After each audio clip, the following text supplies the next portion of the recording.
और तय यही हुआ था कि प्रति वर्ष इस विशेष आयोजन आरंभ के लिए यहीं सरदार पटेल का जो स्टैच्यू है, मां नर्मदा का तट है, वहीं पर हम मिलेंगे और साथ रह करके हम सब चिंतन मनन करेंगे और प्रारंभिक अवस्था में ही हम अपने विचारों को एक शेप देने का प्रयास करेंगे।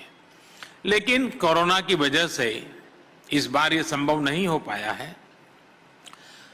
इस बार आप सब मसूरी में हैं, वर्चुअल तरीके से जुड़े हुए हैं। इस व्यवस्था से जुड़े सभी लोगों से मेरा आग्रह है कि जैसे ही कोरोना का प्रभाव और कम हो, मैं सभी अधिकारियों से भी कह करके रखता हूं कि आप जरूर सभी एक साथ एक छोटा सा कैंप यहीं सरदार पटेल की इस भव्य प्रतिमा के सानिध्य में लगाइए, कुछ समय यहां बिताइए और भारत के इस अनोखे शहर को, यानी एक टूरिस्ट डेस्टिनेशन कैसे डेवलप हो रहा है, उसको भी आप जरूर अनुभव करें।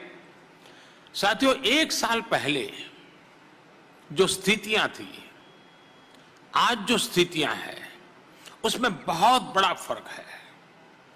मुझे विश्वास है कि संकट के इस समय में देश ने जिस तरह काम किया, देश की व्यवस्थाओं ने जिस तरह काम किया, उससे आपने भी बहुत कुछ सीखा होगा। अगर आपने सिर्फ देखा नहीं होगा, ऑब्जर्व किया होगा, तो आपको भी बहुत कुछ आत्मसात करने जैसा लगा होगा। कोरोना से लड़ाई के लिए अनेकों ऐसी चीजें जिनके लिए देश दूसरों पर निर्भर था, आज भारत उनमें से कई को निर्यात करने की स्थिति में आ गया है। संकल्प से सिद्धि का यह बहुत ही शानदार उदाहरण है। साथियों, आज भारत की विकास यात्रा के जिस महत्वपूर्ण कालखंड में आप हैं, जिस समय आप सिविल सेवा में आए हैं, वो बहुत विशेष है। आपका बैच जब काम करना शुरू करेगा, जब आप सही मायने में फील्ड में जाना शुरू करेंगे, तो आप वो समय होगा जब भारत अपनी स्वतंत्रता के 75 वर्ष में होगा। ये बड़ा माइलस्टोन है, यानी आपकी इस व्यवस्था में प्रवेश और भारत का 75वां आजादी का पर्व। और साथियों, आप ही वो ऑफिसर्स हैं, इस बात को मेरी भूलना मत। आज हो सके तो रूम में जाकर के डायरी में लिख दीजिए। साथियों, आप ही वो ऑफिसर्स हैं जो उस समय में भी देश सेवा में होंगे, अपने कैरियर के, अपने जीवन के महत्वपूर्ण पड़ाव में होंगे, जब भारत अपनी स्वतंत्रता के 100 वर्ष मनाएगा। आजादी के 75 वर्ष से 100 वर्ष के बीच के ये 25 साल भारत के लिए बहुत ज्यादा अहम है। और आप वो भाग्यशाली पीढ़ी हो, आप वो लोग हैं जो इन 25 वर्षों में सबसे अहम प्रशासनिक व्यवस्थाओं का हिस्सा होंगे। अगले 25 वर्षों में देश की रक्षा, सुरक्षा, गरीबों का कल्याण, किसानों का कल्याण, महिलाओं, नौजवानों का हित, वैश्विक स्तर पर भारत का एक उचित स्थान, बहुत बड़ा दायित्व आप लोगों पर है। हम में से अनेकों लोग तब आपके बीच नहीं होंगे, लेकिन आप रहेंगे, आपके संकल्प रहेंगे, आपके संकल्पों की सिद्धि रहेगी। और इसलिए आज के इस पावन दिन आपको अपने से बहुत सारे वायदे करने हैं, मुझे नहीं, खुद से।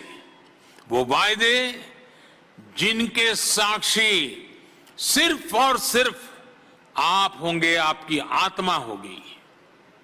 मेरा आपसे आग्रह है कि आज की रात सोने से पहले खुद को आधा घंटा जरूर दीजिएगा। मन में जो चल रहा है, जो अपने कर्तव्य, अपने दायित्व, अपने प्रण के बारे में आप सोच रहे हैं, वो लिख करके रख लीजिएगा। साथियों, जिस कागज पर आप अपने संकल्प लिखेंगे, जिस कागज पर आप अपने सपनों को शब्द दे देंगे, कागज का वो टुकड़ा सिर्फ कागज का नहीं होगा, आपके दिल का एक टुकड़ा होगा। ये टुकड़ा जीवन भर आपके संकल्पों को साकार करने के लिए आपके हृदय की धड़कन बनकर आपके साथ रहेगा।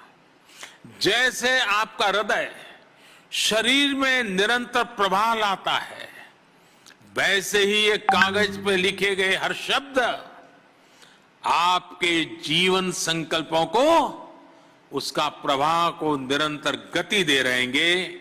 हर सपने को संकल्प और संकल्प से सिद्धि के प्रवाह में आगे लेते चलेंगे। फिर आपको किसी प्रेरणा, किसी सीख की जरूरत नहीं होगी।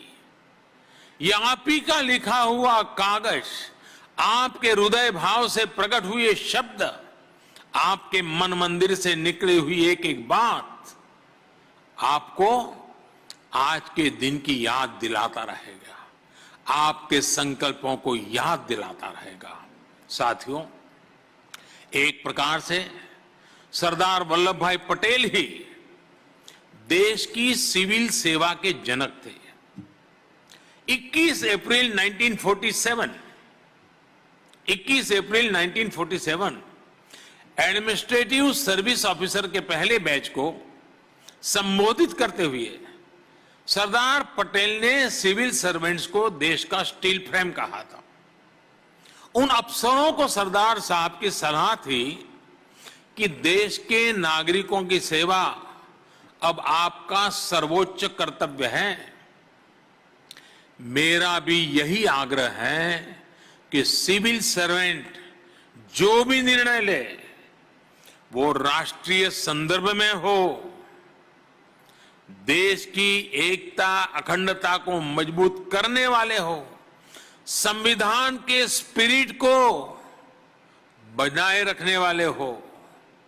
आपका क्षेत्र भले ही छोटा हो, आप जिस विभाग को संभालें उसका दायरा भले ही कम हो, लेकिन फैसलों में हमेशा देश का हित, लोगों का हित होना चाहिए। एक नेशनल पर्सपेक्टिव होना चाहिए। साथियों, स्टील फ्रेम का काम सिर्फ आधार देना, सिर्फ चली आ रही व्यवस्थाओं को संभालना ही नहीं होता है। स्टील फ्रेम का काम देश को यह एहसास दिलाना भी होता है कि बड़े से बड़ा संकट हो या फिर बड़े से बड़े बदलाव, आप एक ताकत बनकर देश को आगे बढ़ाने में अपना दायित्व निभाएंगे। आप एक फैसिलिटेटर की तरह सफलतापूर्वक अपने दायित्वों को पूरा करेंगे। फील्ड में जाने के बाद, तरह तरह के लोगों से गिरने के बाद, आपको अपनी इस भूमिका को निरंतर स्मरण रखना है। भूलने की गलती कभी मत करना। आपको यह भी याद रखना है कि फ्रेम कोई भी हो, गाड़ी का, चश्मे का या किसी तस्वीर का, जब वो एकजुट रहता है तभी सार्थक हो पाता है। आप जिस स्टील फ्रेम का प्रतिनिधित्व कर रहे हैं, उसका भी ज्यादा प्रभाव तभी होगा जब आप टीम में रहेंगे, टीम की तरह काम करेंगे। आगे जाकर आपको पूरे पूरे जिले संभालने हैं, अलग अलग विभागों का नेतृत्व करना है। भविष्य में आप ऐसे फैसले भी लेंगे जिनका प्रभाव पूरे राज्य पर होगा, पूरे देश में होगा। उस समय आपकी ये टीम भावना आपके और ज्यादा काम आने वाली है। जब आप अपने व्यक्तिगत संकल्पों के साथ देश हित के बृहद लक्ष्य को जोड़ लेंगे, भले ही किसी भी सर्विस के हो, पूरी ताकत लगा देंगे तो आप भी सफल होंगे। और मैं विश्वास से कहता हूं, देश भी कभी विफल नहीं होगा। साथियों, सरदार पटेल ने एक भारत श्रेष्ठ भारत का सपना देखा था। उनका ये सपना आत्मनिर्भर भारत से जुड़ा हुआ था।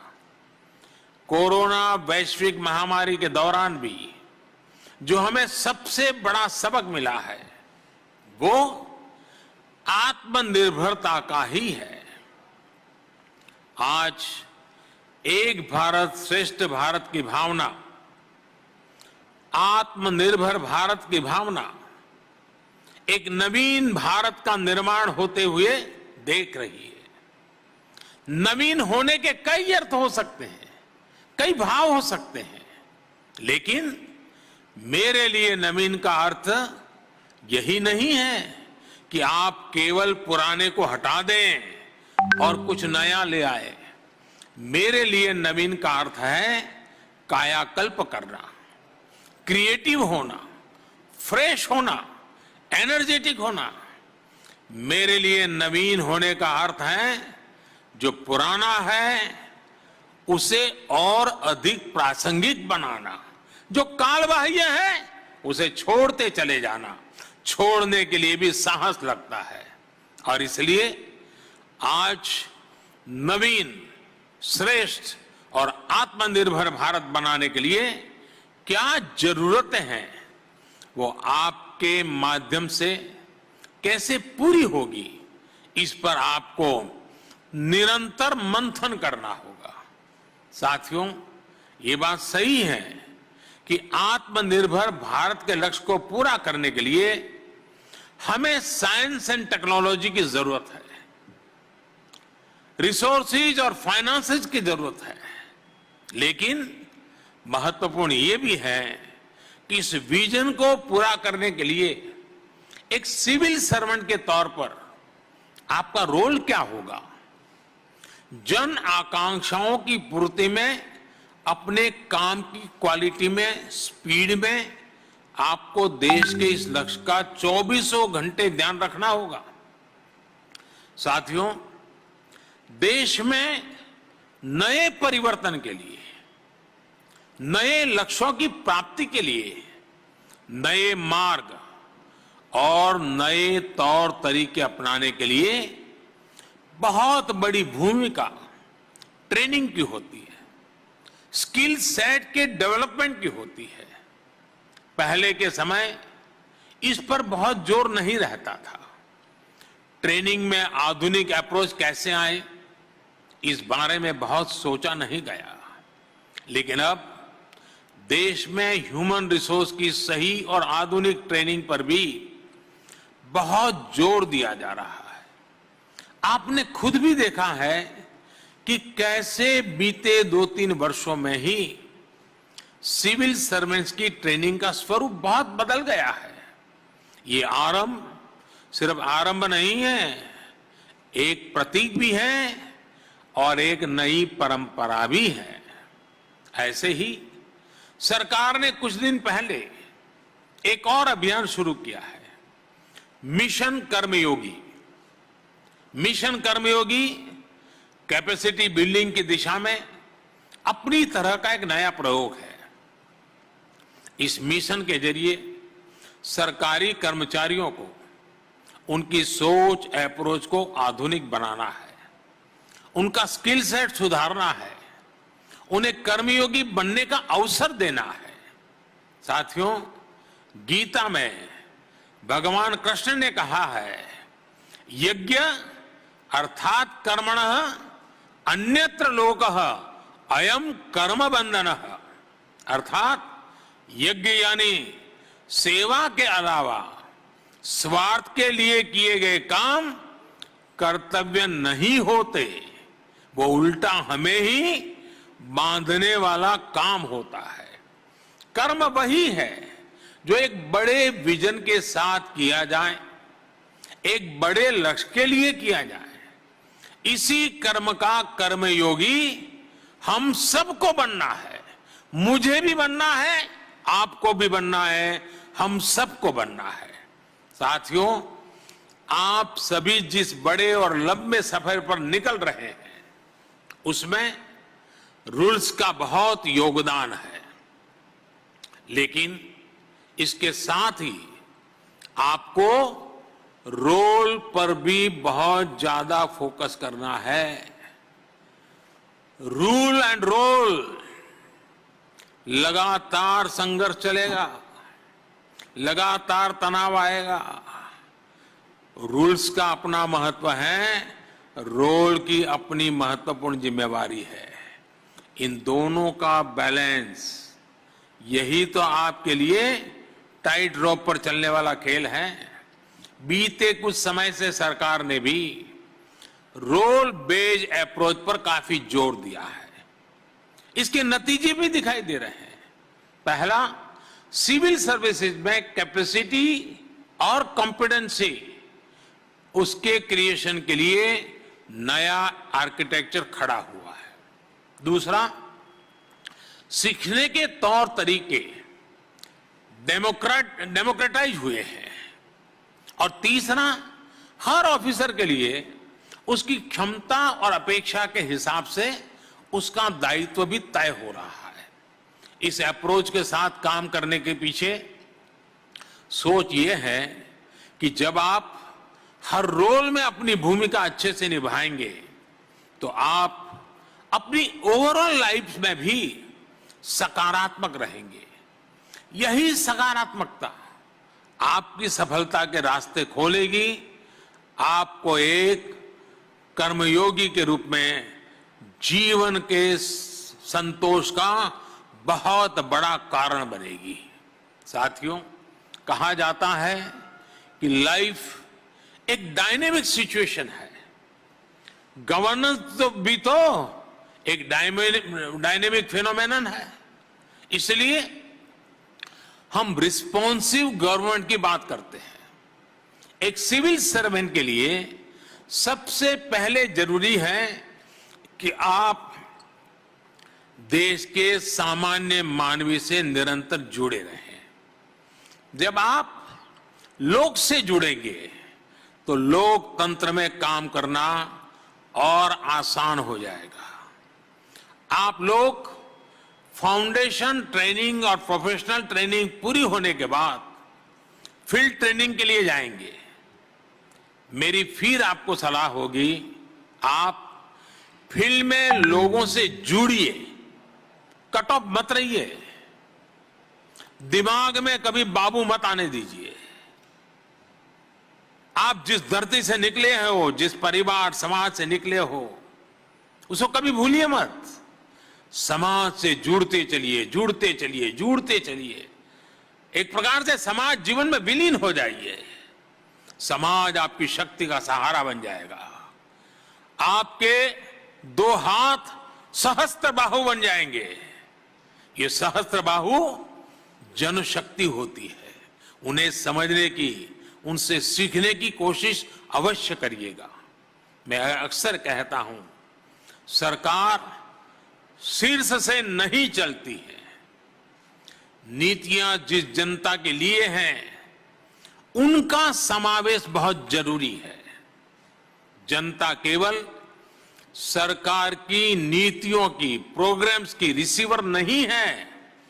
जनता जनार्दन ही असली ड्राइविंग फोर्स है। इसलिए हमें गवर्नमेंट से गवर्नेंस की तरफ बढ़ने की जरूरत है। साथियों, इस एकेडमी से निकलकर जब आप आगे बढ़ेंगे तो आपके सामने दो रास्ते होंगे। एक रास्ता आसानी का, सुविधाओं का, नेम एंड फेम का रास्ता होगा। एक रास्ता होगा जहां चुनौतियां होगी, कठिनाइयां होगी, संघर्ष होगा, समस्याएं होगी। लेकिन मैं अपने अनुभव से मैं आज आपसे एक बात कहना चाहता हूं। आपको असली कठिनाई तभी होगी जब आप आसान रास्ते पकड़ेंगे। आपने देखा होगा जो सड़क सीधी होती है, कोई मोड़ नहीं होते हैं, वहां सबसे ज्यादा अकस्मात होते हैं। लेकिन जो टेढ़ी मेढ़ी मोड़ वाली सड़क होती है वहां ड्राइवर बड़ा कॉन्शियस होता है, वहां अकस्मात कम होते हैं। और इसलिए सीधा सरल रास्ता कभी न कभी बहुत बड़ा कठिन बन जाता है। राष्ट्र निर्माण के, आत्मनिर्भर भारत के जिस बड़े लक्ष्य की ओर आप कदम बढ़ा रहे हैं, उसमें आसान रास्ते मिले ये जरूरी नहीं है। अरे मन में उसकी कामना भी नहीं करनी चाहिए। इसलिए जब आप हर चुनौती का समाधान करते हुए आगे बढ़ेंगे, लोगों की ईज ऑफ लिविंग को बढ़ाने के लिए निरंतर काम करेंगे, तो इसका लाभ सिर्फ आपको ही नहीं पूरे देश को मिलेगा। और आप ही के नजरों के सामने आजादी के 75 साल से आजादी के 100 साल की यात्रा फलते फूलते हिंदुस्तान को देखने का कालखंड होगा। आज देश जिस मोड़ में काम कर रहा है उसमें आप सभी ब्यूरोक्रेट्स की भूमिका मिनिमम गवर्नमेंट मैक्सिमम गवर्नेंस की ही है। आपको यह सुनिश्चित करना है कि नागरिकों के जीवन में आपका दखल कैसे कम हो, सामान्य मानवीय का सशक्तिकरण कैसे हो। हमारे यहां उपनिषद में कहा गया है, न तत् द्वितीयम अस्ति, न तत् द्वितीयम अस्ति, अर्थात कोई दूसरा नहीं है, कोई मुझसे अलग नहीं है। जो भी काम करिए, जिस किसी के लिए भी करिए, अपना समझकर करिए। और मैं अपने अनुभव से ही कहूंगा कि जब आप अपने विभाग को, सामान्य जनों को अपना परिवार समझकर काम करेंगे तो आपको कभी थकान नहीं होगी। हमेशा आप नई ऊर्जा से भरे रहेंगे। साथियों, फील्ड पोस्टिंग के दौरान हम ये भी देखते हैं कि अफसरों की पहचान इस बात से बनती है कि वो एक्स्ट्रा क्या कर रहा है, जो चलता रहता है उसमें अलग क्या कर रहा है। आप भी फील्ड में फाइलों से बाहर निकल करके, रूटीन से अलग हटकर अपने क्षेत्र के विकास के लिए, लोगों के लिए जो भी करेंगे उसका प्रभाव अलग होगा, उसका परिणाम अलग होगा। अगर उदाहरण के तौर पर देखें, आप जिन जिलों में ब्लॉक्स में काम करेंगे वहां कई ऐसी चीजें होगी, कई ऐसे प्रोडक्ट्स होंगे जिनमें एक ग्लोबल पोटेंशियल होगा। लेकिन उन प्रोडक्ट्स को, उन आर्ट्स को, उनके आर्टिस्ट को ग्लोबल होने के लिए लोकल सपोर्ट की जरूरत है। ये सपोर्ट आपको ही करना होगा, ये विजन आपको ही देना होगा। इसी तरह आप किसी एक लोकल इनोवेटर की तलाश करके उसके काम में एक साथी की तरह उसकी मदद कर सकते हैं। हो सकता है आपके सहयोग से वो इनोवेशन समाज के लिए बहुत बड़े योगदान के रूप में सामने आ जाए। वैसे मैं जानता हूं कि आप सोच रहे होंगे कि सब कर तो लेंगे, लेकिन बीच में ट्रांसफर हो गया तो क्या होगा। मैंने जो टीम भावना की बात शुरू में की थी ना, वो इसीलिए ही थी। अगर आप आज एक जगह हैं, कल दूसरी जगह हैं, तो भी उस क्षेत्र में अपने प्रयासों को छोड़िएगा नहीं, अपने लक्ष्यों को भूलिएगा नहीं। आपके बाद जो लोग आने वाले हैं उनको विश्वास में लीजिए, उनका विश्वास बढ़ाइए, उनका हौसला बढ़ाइए, उनको भी जहां है वहां से मदद करते रहिए। आपके सपनों को आपके बाद वाली पीढ़ी भी पूरा करेगी। जो नए अधिकारी आएंगे आप उनको भी अपने लक्ष्यों का साझीदार बना सकते हैं। साथियों, आप जहां भी जाएं, आप और सोशल मीडिया भी बहुत आकर्षित करेंगे। काम की वजह से मीडिया में चर्चा होना एक बात है, और मीडिया में चर्चा के लिए ही काम करना वो जरा दूसरी बात है।